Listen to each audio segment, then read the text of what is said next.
I'd like to welcome you all to this CitA Digital Tech Trend Series. My name is Cathal O'Donnell, and I'm BIM Implementation Lead here on Linesite. And I'm just going to be the chairperson for this discussion.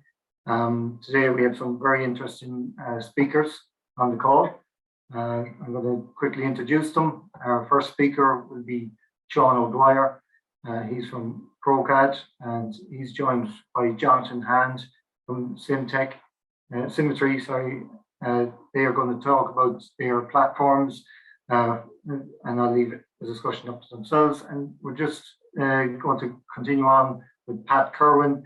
He's head of Mmc in C&W O'Brien Architects, and he's going to cover his topic of design, manufacture, and assemble. And also we have Ian Fewer joining us on the call, and he's going to talk about the reality of building digitally. So in this this section of the series, we're just going to focus on the new technologies that have been introduced, modular building, and several different ways to digitally construct before we actually go on the ground on sites and actually construct the projects. And I think everyone from experience knows that to digitally construct it is probably the best option. It's the most cost-effective solution out there. So Linesite are sponsors of CitA, so we're delighted to be sponsors of this great event, and it's a great networking opportunity for us all to share all our topics together and get the industry really moving in a more productive way using digital technology. So if I just going to pass it on to our speakers. So our first speaker is John O'Dwyer, and also Jonathan Hand is going to feed in with Sean with Procad. So Sean, I'll hand over to yourself. You want to start up? Thanks, Cathal. I'll just share my screen here now. Yeah. So thanks everyone. My name is Sean O'Dwyer, and myself and Jonathan Hand will be presenting where we will show where you work smarter with digital tools. So kind of just give an introduction to about ourselves. I'm the AEC division manager with Procad. I've over 20 years experience, and I've kind of experience from working within the construction sector from a designer perspective all the way through to a main contractor. And we've just kind of recently been elite specialized in BIM 360 solutions and Autodesk Cloud solutions from Autodesk. Thanks, Sean. I'm not seeing your screen. Sorry, I thought I shared it. Just click on the share button as well. Choose it. I'll just go back here. There you go. Yeah. Sorry. There we go. Thank you, Sean. My name is Jonathan Hand. I'm the Naviate technology manager here with Symetri here in the UK. So like Sean, I've been around this sort of business for 15, 20 years. My sort of expertise is generally within structural and offsite manufacturing. And in 2016, I was inducted into the Autodesk Expert Elite program. So today it's a double act for myself and Sean. We're going to go through a presentation which we've entitled Work Smarter with Digital Tools. We're going to take a section each. So I'm going to start looking at some project deliverables. Sean's going to jump in and explain some things around the common data environment. I'm going to jump in and take big data, and then Sean will finish at the end with some things around project handover. So first of all, we'll just kind of focus on about us quickly. So Procad are a 3D design and manufacturing consultant software solutions provider within Ireland for the last 25 years. And we have our own kind of product research and development division where we focus on our own tech and providing kind of those solutions to our customers. And only recently we were acquired by Symetri, who Jonathan is with at the minute. And this is where we kind of can excel the use of our own tool and old tech to meet these digital tools and to work smarter. So just a little bit about Symetri, because it might be quite a new name that you may have heard. Obviously, as Sean explained, we acquired Procad back last year. And that then brings us as a group of Symetri to over 450 employees. There are over 350 of people like myself and Sean throughout Ireland, the UK, Northern Europe that are the technical consultants. We've over 150,000 users of different various pieces of software within our industry, and we've an annual turnover of over 160 million euro in revenue. So a little bit about the values of Symetri first and foremost, and this should be come out in the presentation, but the passion, first of all, everything is driven through a core value of passion. Hopefully myself and Sean will talk around that, and you will see the passion that we have for technology and software. Another value is courage, and I guess that could be termed the courage to do this presentation today, to put ourselves out there and showcase some of the great things that we're looking at doing. At teamwork, obviously. Whilst myself and Sean are both Irish, I'm based in the UK, Sean is in Ireland, and we've been working together probably over the last 18 months anyway, but obviously in the last couple of days we've been working a lot teamwork wise. And then what we try to drive is a value of change, to change the industry for the better, to change technology and move forward in the construction industry. And everything that we do around our values is all around our cornerstones. We want to be the leading edge technology provider with technologies and services. The expertise that I think myself and Sean were counting earlier on, we're nearly 40 years combined expertise in this industry. We want to become a trusted partner, the go-to company when you want to do and move forward with the industry. And everything that we do, and our main mantra within our business is to work smarter for a better future. And that's where we're obviously presenting today, to work smarter with different technologies. So I want to sort of jump in and sort of start to talk to you about some of the challenges that you guys may have around project deliverables. So if you can just click play, this is a pre-recorded video, but I'm going to talk over it. So I'm within Autodesk Revit here, and you may have requirements throughout your project lifecycle to deliver room drawings. And this is the process that I'm sort of showing you. I've speeded it up dramatically here in Revit to what it's involved in creating the views, so 2D views, 3D views, the process that's involved in manually doing this. You can see here I'm using the section cube to manipulate the view to get the 3D view of this kitchen room. Quite a lot of picks and clicks, and this is again speeded up 4 times of what it would be just for a single room. Here I'm creating a sheet, and then the age-old problem in Revit to drag and drop sheets to create that end deliverable. What I'm now going to show you is an automatic way, and I'm using a product called Naviate, which is Symetri's own tech. And this is an add-on that allows you to automate this complete process. So here I'm just picking a couple of rooms. I could pick every room in the project, and I can just click create, and the system will go off and just automate that manual process I've just shown you. In a matter of seconds, I've just created my automatic room drawings. And if you've got this requirement on all your rooms, it's going to take you weeks and weeks. So it's just, again, utilizing different technology to work that little bit smarter. Again, another deliverable you may have is the requirement to create your door drawings. And this traditionally is done via legend views within Revit, which are annotated, manually created, and again, drag and dropped onto the sheet. And again, you'll have to create this for all the different door types in your project. And again, by working smarter with Naviate, I can automate that process to take all the different door types, configure the views, whether it be plans, elevations. I can automatically tag and schedule them, and then I just click create. And what the system will now do is just automates that complete process. So I'm removing manual work. I then click into my drawing, and this will then have automated the production of all these different views, plans, elevations, and a schedule for all my door drawings within my project. So it's just another example.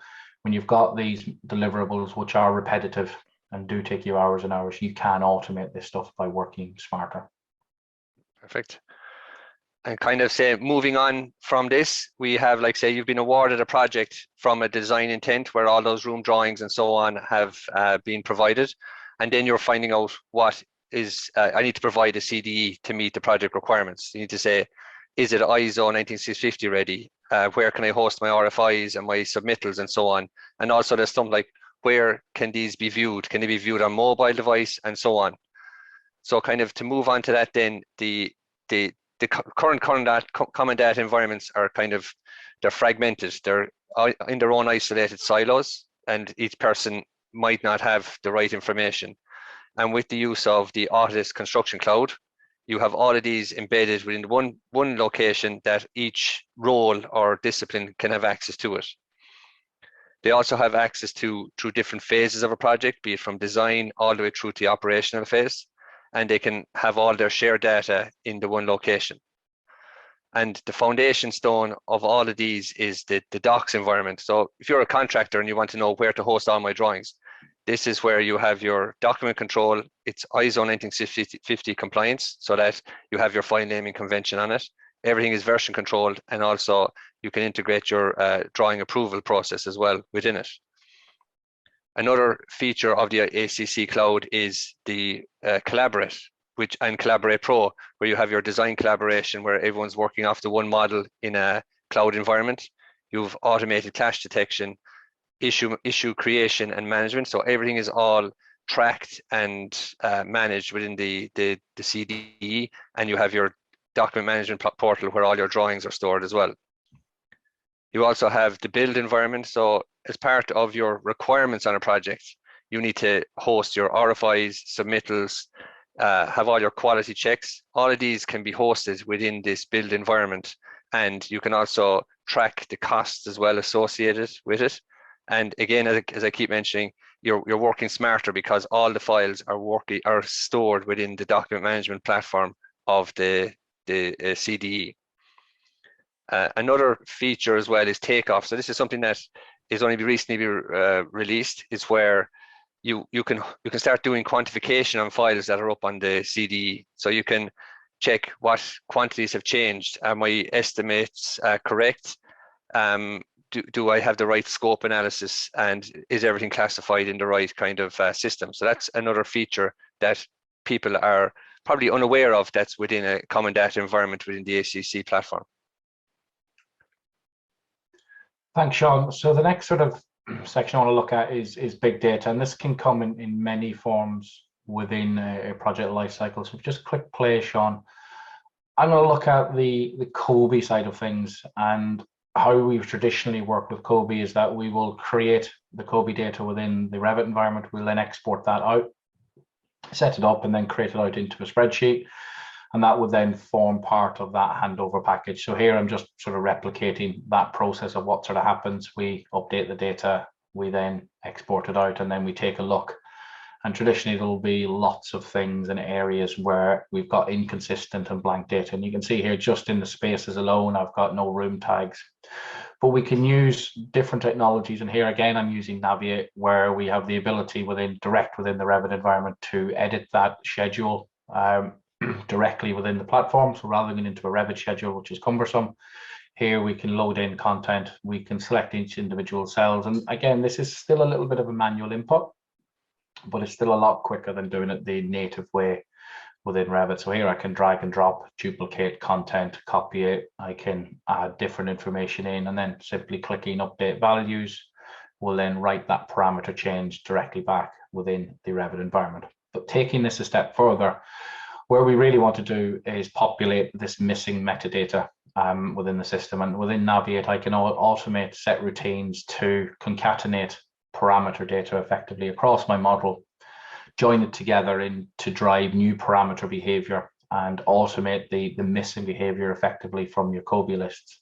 And here I'm just going to automate the population of the unbounded height within the space. I can click close, and you can set this all to batch update. So here I just click a batch update, set my routine up, and as soon as I select OK, these 3 new columns are all automatically going to get populated. So here I've just updated 260 parameters, drives that information across your information into the COBie drop. So it's just automating that full process. Now, when I repeat that process of creating that spreadsheet and export it out for a project handover, that information is now correct and moved across into the system. So as soon as I open the file, we've then been able to automate that information, work smarter across the project, lift data out of certain information within the Revit project, and then eventually export it out into that handover piece to the project owner. Exactly. Kind of moving on to kind of the next stage of a project. So we're kind of focusing on different aspects of a project, from the design, kind of pre-construction, construction, and also now into where Jonathan went through the data side. We're kind of focusing now on, say, project handover, where you've completed your project, your COBie information is all stored on your CDE, and now how do we hand this over to a client? So another part which we've done with our own research and development team is we've provided a tool called Gemini. It's like an offline common data environment. So that's where we kind of hand over like a handover safety file, where the client can have regular backups of the current CDE that's not theirs. They can also have access to their data, and then they can also say what information they want to archive or kind of back up. So this is kind of where Gemini comes in, and you can actually download and have your own offline CDE. So this is kind of Gemini, where it's actually a replica. It's a gateway into your BIM 360 or Autodesk Docs environment. So it replicates your full folder structure depending on your access. You can open up your PDFs, drawings, and any files that can be opened in BIM 360. With the Revit environment, it has its own inbuilt Revit viewer where you can pan, walk, and so on. But it has this cluster by category node where you can pull everything out into its own category, and you can start to more or less manipulate and view what has been modeled. So if you wanted to check if the Kobe information was part of that door, you can inspect it that way and see if everything is correctly modeled. That can be all pulled back in. This is kind of a feature that was in Takeoff. We've integrated it into Gemini. You also have the ability to open up the drawings that are associated with that Revit model and do the exact same kind of viewing and measuring and so on that's on that. Because it's a CDE, you have access to the issues. So this is a direct link. You can open and close the issues that are on the platform. You can do the same with the checklists. So you can see what checklists have been performed on the common data environment, and you can download whenever you see fit. And the exact same way with RFIs. You can see what status an RFI is on the environment. And if you wanted to, you just download and view it. So I'm just downloading it from the online environment, and this is what the offline. So you just hand over a zip file to the client, and the exact same way you can see when it was archived, the project, the folder structure, and it gives you access to all of the files that have been downloaded. They can be searchable. You can view the issues and export them out in CSV format, and the same with the RFI status on a project, and even down to the checklist as well, to see what checklists have been performed to that date. And this is a snapshot of what has happened on that project at that time. So at least it gives the client reassurance that they own the data, while it doesn't affect the kind of main contractor or whoever is driving the project on their own common data environment. Thank you, Sean. So obviously we've shown some of the different solutions by Symetri, and at the core of that was Naviate, but we also have CQ and CQI, which is our license compliant and usage checking software. So we can obviously supply different parts of technology. Next slide, please. Yeah, we also have some customers around Ireland who are currently using the CQ and also Naviate, and they're reaping its benefits already. So you've probably seen me mention a couple of times Naviate, and Sean mentioned it. It's effectively an ecosystem which enables what we call architects and engineers to focus on valuable work.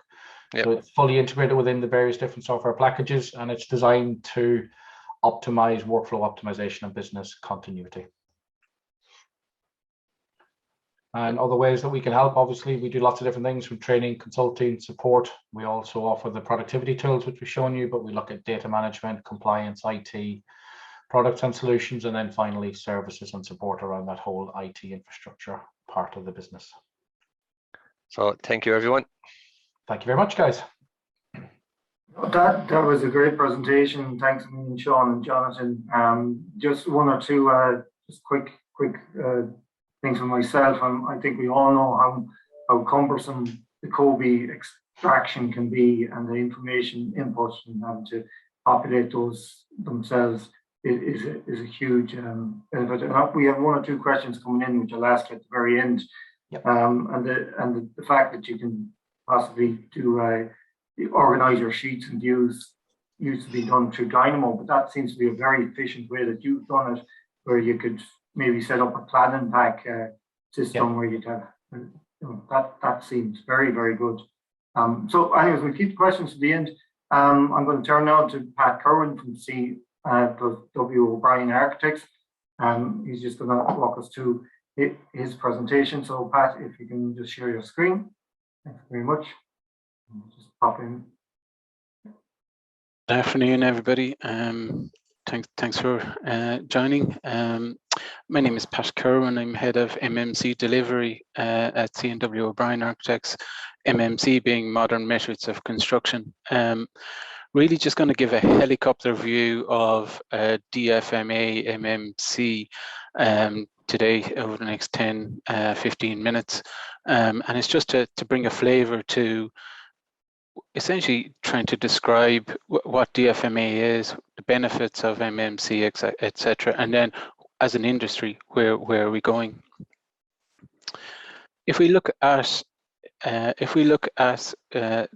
the industry and we take a snapshot view of outside of the construction industry and look at other industries such as the manufacturing, automotive industry, you know, how do they produce their goods, i.e. automotives? It's a very high-tech, sophisticated methodology systems where you have robotics, integrated supply chains, just-in-time deliveries, integrated elements, and they've also then standardized all their components. So essentially, you know, if you take Volkswagen or whatever car brand, Toyota, you have a number of standardized components within their range, and those standardized components are spread across various different models within the range, and they can produce then mass customization.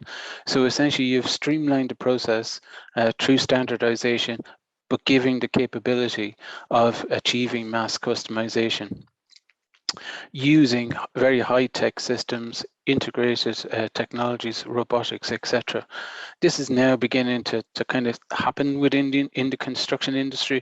If you look at Lang O'Rourke's future factory for MMC, begin to see that they're looking at standardization, breaking down construction into a series of components.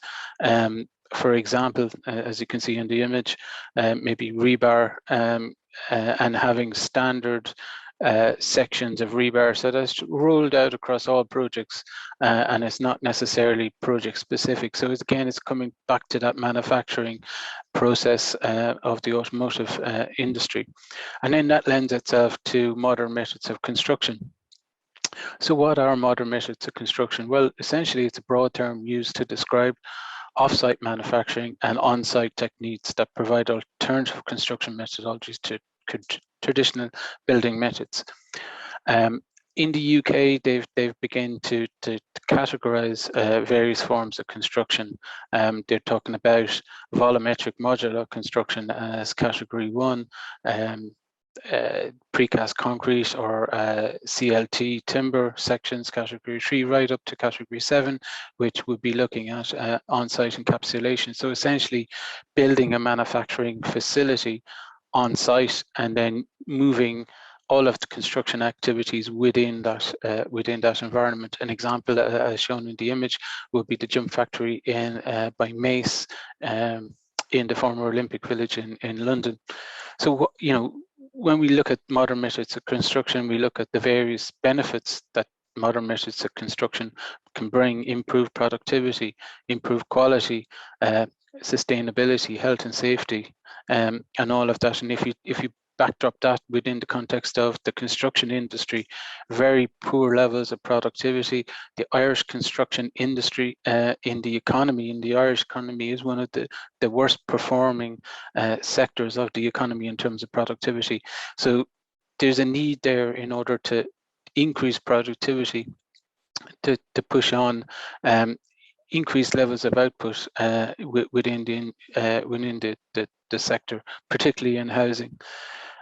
Which then brings us on to onto DFMA. So DFMA is a design philosophy which it's ahead, or it's up front of MMC. So what do we need to do at a design stage in order to incorporate MMC at a construction stage? Well, we need to build that awareness of standardization, components, construction methodologies. And as a very, very simple example of that, if we take a bathroom pod, for example, where we're integrating all of the elements into an offsite product to produce a pod for en-suites, bathrooms, etc. There's no reason why these can't be standardized, and we're certainly developing a kit of parts we're building where we can then start plugging and playing various elements. From a DFMA point of view, we need to understand the sizes. How do we install the building on site? How do we deliver it? What are the maximum sizes of pods or even modular units that we can actually deliver from a logistic point of view and from an installation point of view onto site? So it's one thing of moving construction to a manufacturing facility, but how do we get that unit, or how do we get that manufactured product to site? What are the limitations of that? How do we optimize that logistical sequencing? So we need, as a design profession, we need to integrate all of that knowledge into the design at an early stage, and that essentially is DFMA.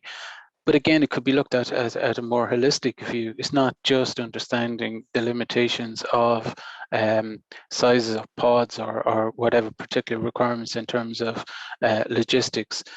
We can look at it from a sustainability point of view.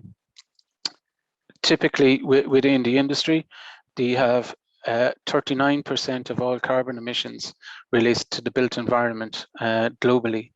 That can be broken down into 28% operational energy and just over 10% embodied energy within the manufacture, transport and installation side. So operational energy in terms of how the building performs, energy efficiency, which can be dealt with through very efficient energy systems within the building. But if we really focus then on that 11%, are we really optimizing our designs in order to achieve greater carbon efficiencies? And where and how do we need to do that? Where do we need to do that?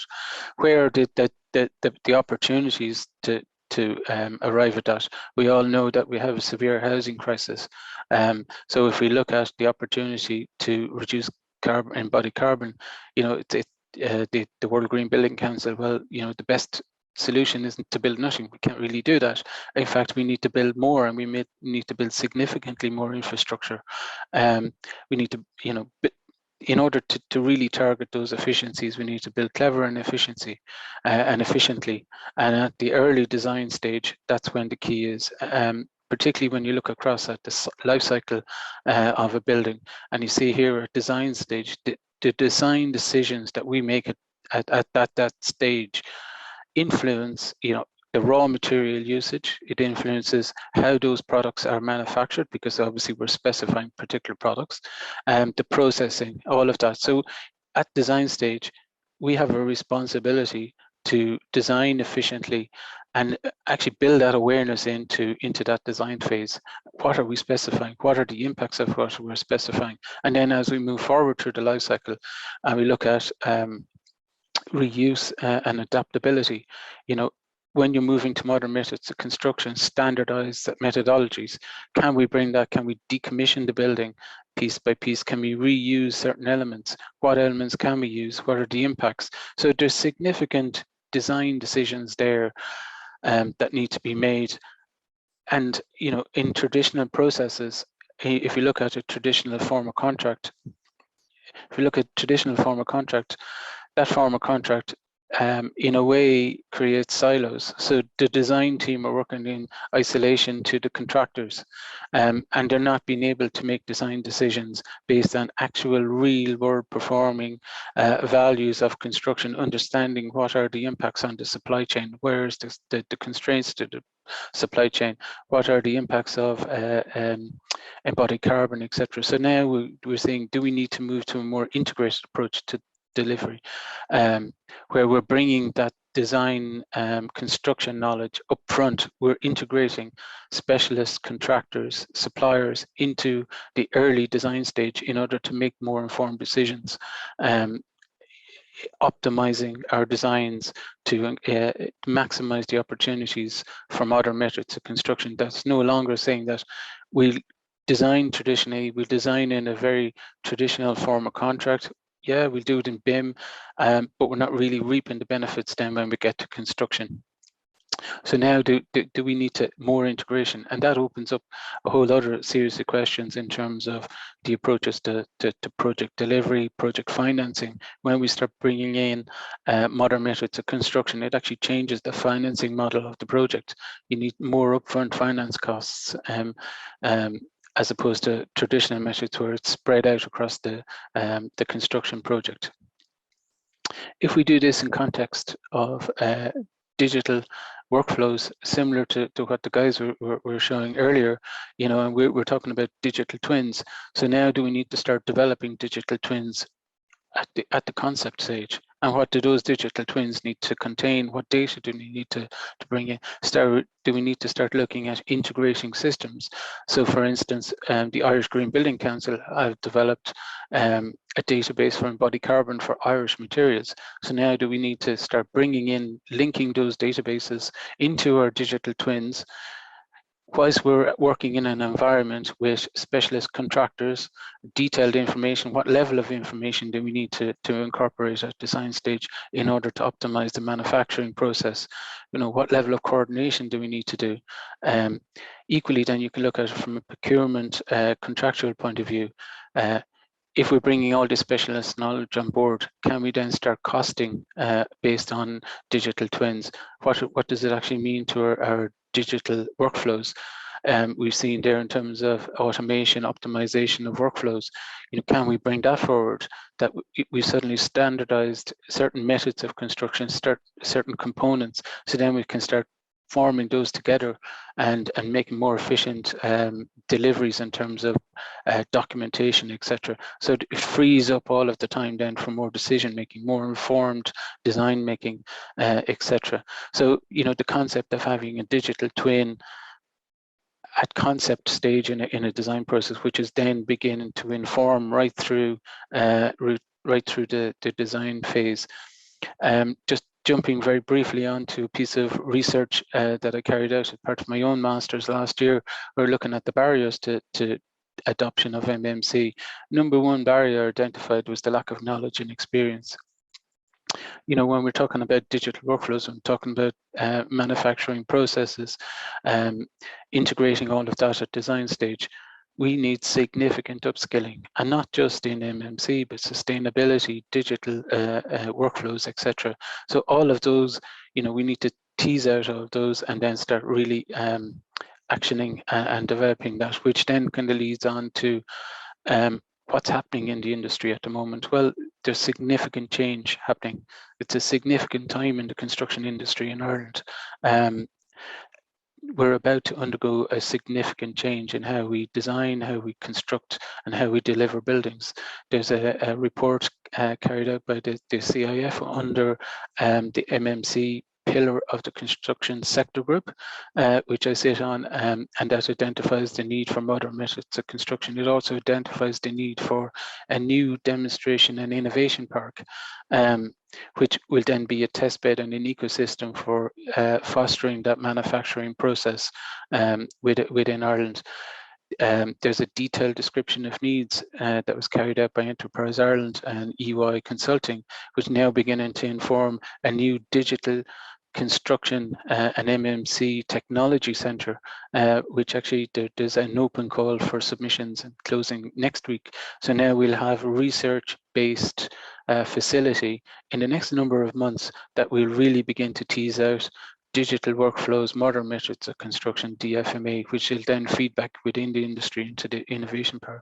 All of this is tied into the Housing for All policy. We need to build more, we need to build more quickly, and we need to build more quality, and sustainability needs to be at the forefront, which is why we have a climate action plan, which was published last year with the pillars published very recently, and again, very hard targets in terms of carbon emissions.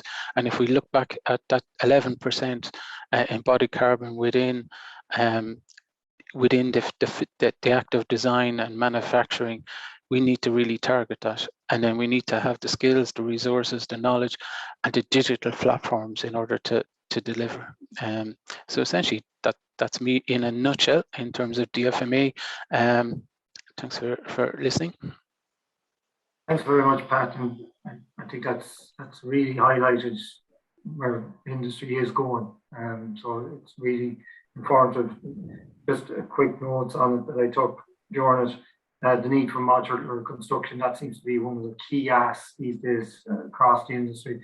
And it does pose the question whether our designs are going far enough before they go to the site. I do want to approach that at the end, but that's great. Thanks, Pat. Next up, we have Ian Feuer from Feuer, Harrington and Partners. He's going to run us through his I'd like to introduce yourself. Ian, perfect, yeah. Can you hear me? Yeah. The reality of building digitally, so from an SME multidisciplinary architectural perspective. So if you want to just go into presenter mode, yeah, perfect. Thank you. Perfect. Can you hear me? Yeah. Yeah, gotcha. That's perfect. Okay. Well, thank you for inviting me to speak today. I'm just going to run through. Obviously, we're an architectural practice, multidisciplinary. We work in Ireland and internationally as well on many different variety of projects, and obviously what technology and software we're currently using, and it may be of interest to other people in the industry. So I'll just kind of go through it. So initially it'll be just an introduction about Feuer Harrington Partners, and then obviously the software that we're kind of using to help us deliver projects and communicate with clients across the world and in Ireland. So I'll just go onto it. So just a bit of background about Feuer Harrington and Partners. It was formed by my late father in 1975. So we've been in business quite a long time. Obviously, we've gained a lot of experience within the design and construction experience in Ireland, but also internationally.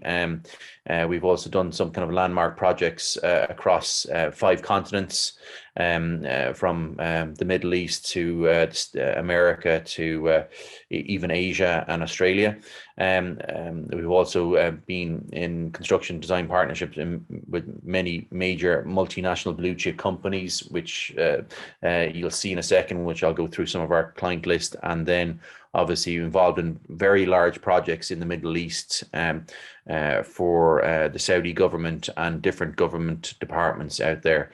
So we're heavily involved in delivering housing in Ireland currently, and we've probably got planning for nearly 3,000, maybe 3,500 houses in Ireland, throughout Ireland, in the southeast, and in Limerick, Cork, Dublin, and also. And then we're also very involved in the pharmaceutical, biomedical, and healthcare kind of sectors as well.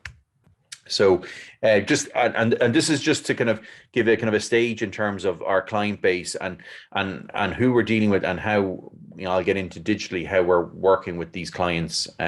So obviously our public sector clients, IDA, National Asset Management Agency, the city councils, Waterford City Council and other councils. And then internationally we have NEOM, King Abdullah Economic City, and CACS. Mainly a lot of our work is in Saudi Arabia, but we do work in Azerbaijan and in other parts of the world in Africa. So manufacturing, Hasbro, Honeywell, West Pharma, Waterford Crystal, Pharma is Mylan, and so on. And then on the office space, WeWorks, CBRE, Core, VMware, we would have done fit outs works for them. And then retail, Harvey Norman is one client that we're currently working on at the moment, and we do all their work. So moving on, and this is just kind of some imagery of certain projects that we've worked on and we've delivered. So I'll move on. So communication. So really, I don't have a huge amount of slides, and I suppose this is probably one of the slides that I just kind of focus on and really have to talk about it more than anything. So I've broken it down into communication, file sharing, design software, and office management. And I suppose what I was asked today is to demonstrate what we've used and what we've felt, what software is out there that is helping us to conduct our work and work in Ireland and in other markets outside Ireland. So look, we all know Microsoft Teams, we're all using it, Zoom, and maybe there's another software called Sococo, which maybe it's an American piece of software that we've used through the pandemic, that allowed it created a virtual office, which I'll show you the next slide of how that works out. But that was very beneficial because it kind of gave us a sense of community when everybody was working at home. And now obviously we're employing people in different parts of the world at the moment, and we're still kind of using that to create that sense of community, that virtual sense of community. And we found that was quite an easy software to use and allowed our staff to communicate quite quickly, which I'll get into. So then on file sharing, look, I'm sure you're all familiar, like we use Dropbox and SharePoint. That's the main kind of file sharing system that we use. Vimeo, well, I say it's file sharing is because we do a lot of kind of animated movies and that we need to share it with our clients, and we use that as a mechanism to share our videos by providing them with a link and they can log in. And then on the design software, you'll recognize a lot of maybe these for, Autodesk, obviously the full range of Autodesk products that we use, like Revit and AutoCAD. But, other software specific for architectural practices probably is, and other kind of design firms is SketchUp in terms of 3D modeling, Lumion in terms of a rendering engine, and Enscape in terms of how we do virtual reality, bringing clients through our Revit models, our 3D models, and how we do it in real time and can show them almost, on a meeting, on a Zoom or a Teams meeting, bringing them through the building.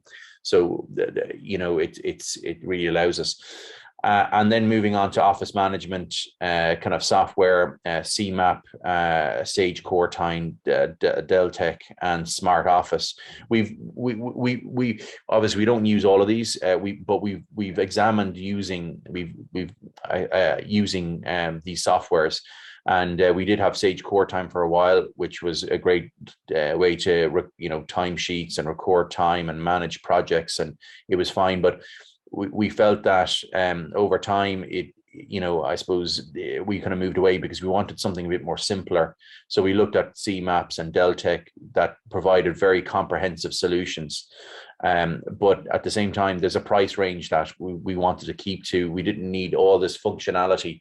So we've ended up going with this company in Ireland called Smart Office, and they're basically designing a custom built software system for our business, which is to our specific requirements, where Sage Core Time is you're using their software system and they're just modifying it, where Smart Office is they're really making a customized system specifically for our needs, which basically made it, and it was scalable as well, that if you wanted to add more functionality, that like the timesheets in terms of work in progress, fee quotes, invoicing, a kind of a combined system that is set up to the way we work in our practice, in our office.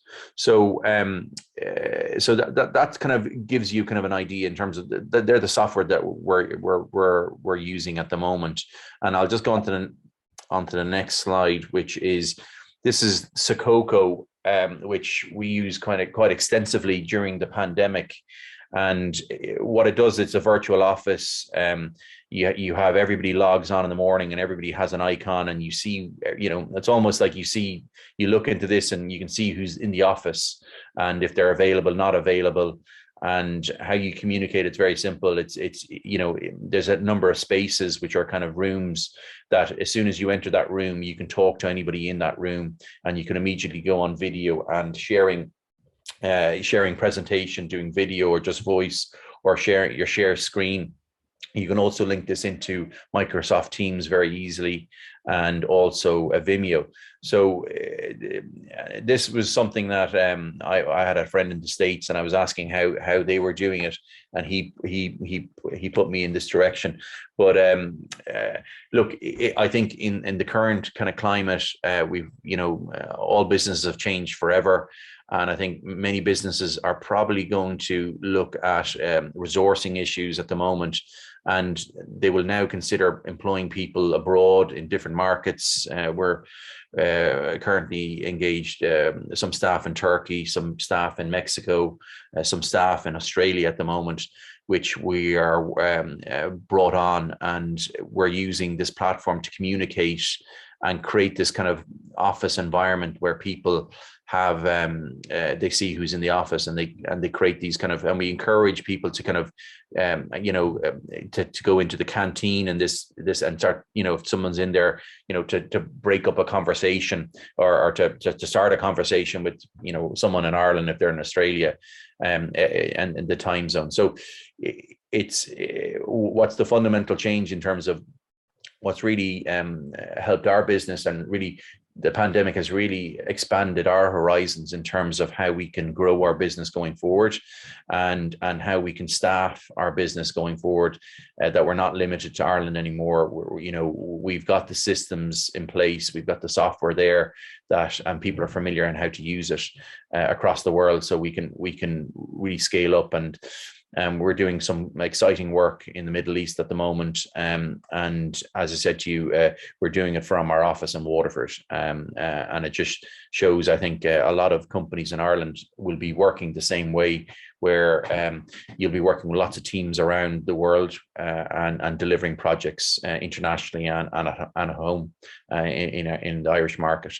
So, as I said, what I've done is it's fairly concise in terms of just showing really how our business and what softwares that we've considered, that we're using, and how we move forward. Obviously, it doesn't focus about how we deliver projects in terms of, and that may have been covered in the previous presentations, but it's really how kind of a medium-sized business is kind of using the software out there to really elevate their business locally, nationally, and internationally. I think that is pretty much what I have to say today. And I don't know if there's a question and answer session on this call. Yeah. Thanks, Ian. That was very good. Again, just listing out the softwares that you use in your company kind of gets to the crux of this issue of we're discussing today, of what's out there, what's really the best for a small, medium enterprise, or even the big scale, just to pick out what you need. And the Smart Office, I haven't come across that platform, but it sounds like you're kind of creating your own internal common data environment to just do your own internals first. Does it kind of switching into the questions and answers with you first, does it do project specifics, or is that just an internal environment that you're trying to? Yeah, no. I like we in terms of this platform, you had like CMaps and Delta, and they're fairly comprehensive systems, and they have projects and they have lots of functionality, and obviously you pay for that significant development in that product, and which was I wouldn't say it wasn't expensive, but it wasn't cheap either, cost effective, right? And a lot of this, and we did have something like that in the past, and we found that we didn't use half, we only used 10% of the functionality of these software systems. And what we wanted to do is, with Smart Office, they came to us. They're kind of part of the Cantech group. We already have a contract with them, and they came to us and they said, "Look, we can design any system you want." So we're focusing it around mainly work in progress and invoicing, and then we're going to expand it then into timesheets. We do them manually at the moment, but we will expand it in there, because the thing is, when you take on a software like Delta, it takes a huge amount of time, I think, just to train people up and to get them to use it in a certain manner. And the software is only as good as the inputs in there. And what we felt in the past, when we had a system which was quite comprehensive, our staff weren't really inputting the information that they should, and it was actually eating up into their day in terms of it was becoming a laborious task. So what we've just decided to do is, look, if there's a company out there that can actually design exactly what we want, and in the format that we want, and in the how do I say, the graphics and the graphics that we want, that would be of interest. And also what it is, it's obviously in a better price point as well. and they're a growing company to expand into this this kind of market. So that's why. Yeah, and just pushing on from that, and I know some of your issues there too, likes of just to take an example, SharePoint mightn't have the proper BIM viewer that you might want to showcase for your clients and having it all in one space. Just to touch lastly on just a question I have, I work remotely. I think most people on this call probably have some aspects of working remotely. So that tool you're using there, the Sococo tool, seems very interesting because we're just logging in online with each other on our laptops. There's no more going to the office that much anymore. So that is very that seems a very good solution just to get everyone in kind of a digital space rather than having to travel across the city in an office. Exactly, and where I've got this is from friends in the States and America, and their whole business is a digital. They all work from home, you know what I mean? And there is no office. This is their office, you know what I mean? And look, and other companies, software companies, will be developing this in a, you know, through the metaverse, and I'm sure it'll get developed. But this is it's a very simple. It's a very, we found it.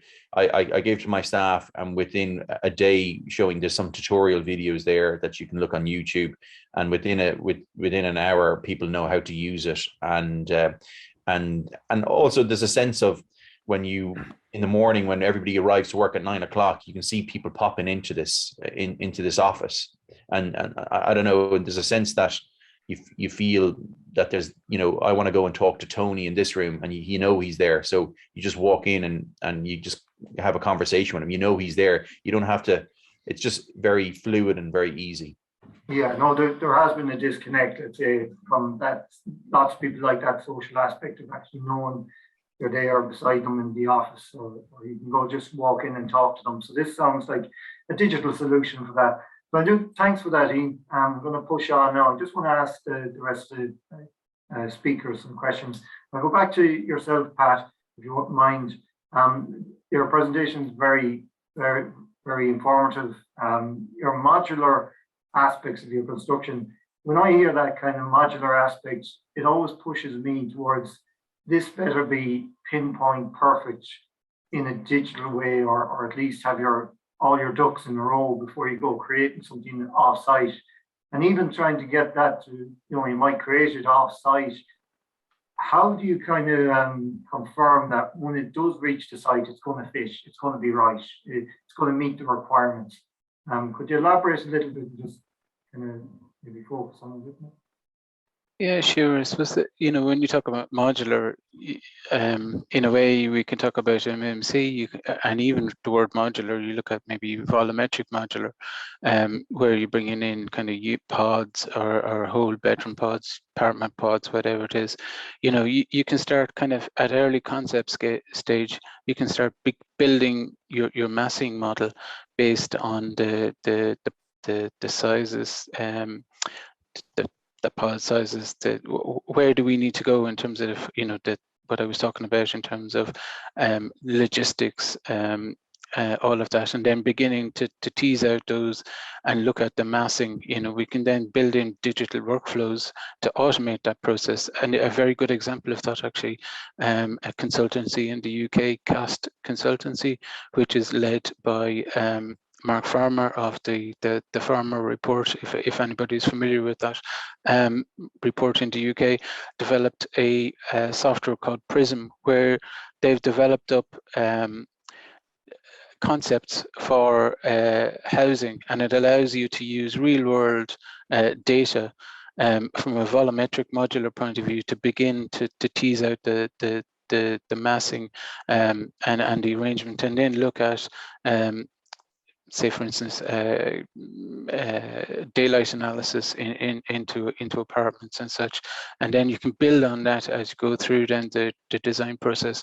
If you look at other aspects of MMC, precast concrete, say, for instance, you know, you do need to really have a fully coordinated design before you move to construction, and then that's obviously where your design coordination, clash detection, all of that comes in. Yeah, and just on the last topic there, I just want to touch on it. So you really need some kind of engagement from your contractors at an early stage to get the most out of that. system. Would I be correct in assuming that that would be the way to go?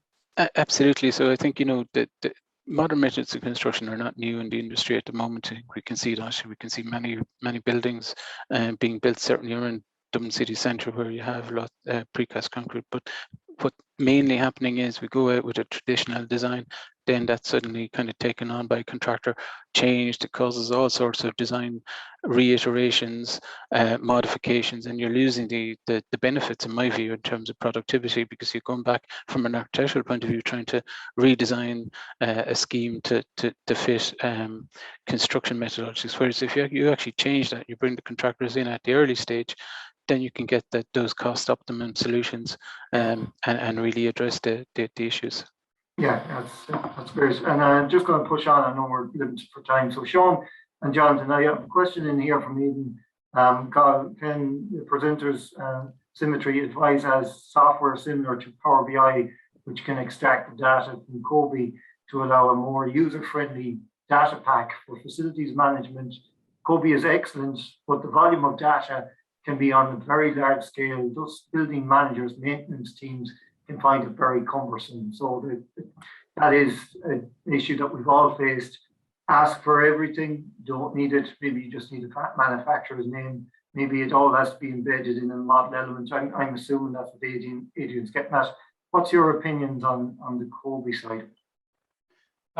Yeah, well, I sort of call it the COBE conundrum, because I don't think anyone has a green button just to click it and solve that data issue. You do reference Power BI, and that does help. You're going to have to use various different methods to get the overall solution, and a big thing we find is understanding what the solution is. So understand what the requirement is before you jump in and use interoperability toolkits, Excel, Naviate, Power BI, or whatever that is. So it's a check to see what the requirement is, and then I guess best figure out how to deliver it. On the software side and from a vendor point of view, that there's probably no vendor out there that has solved it yet. They have to work together more to provide a solution for what the industry needs, I guess.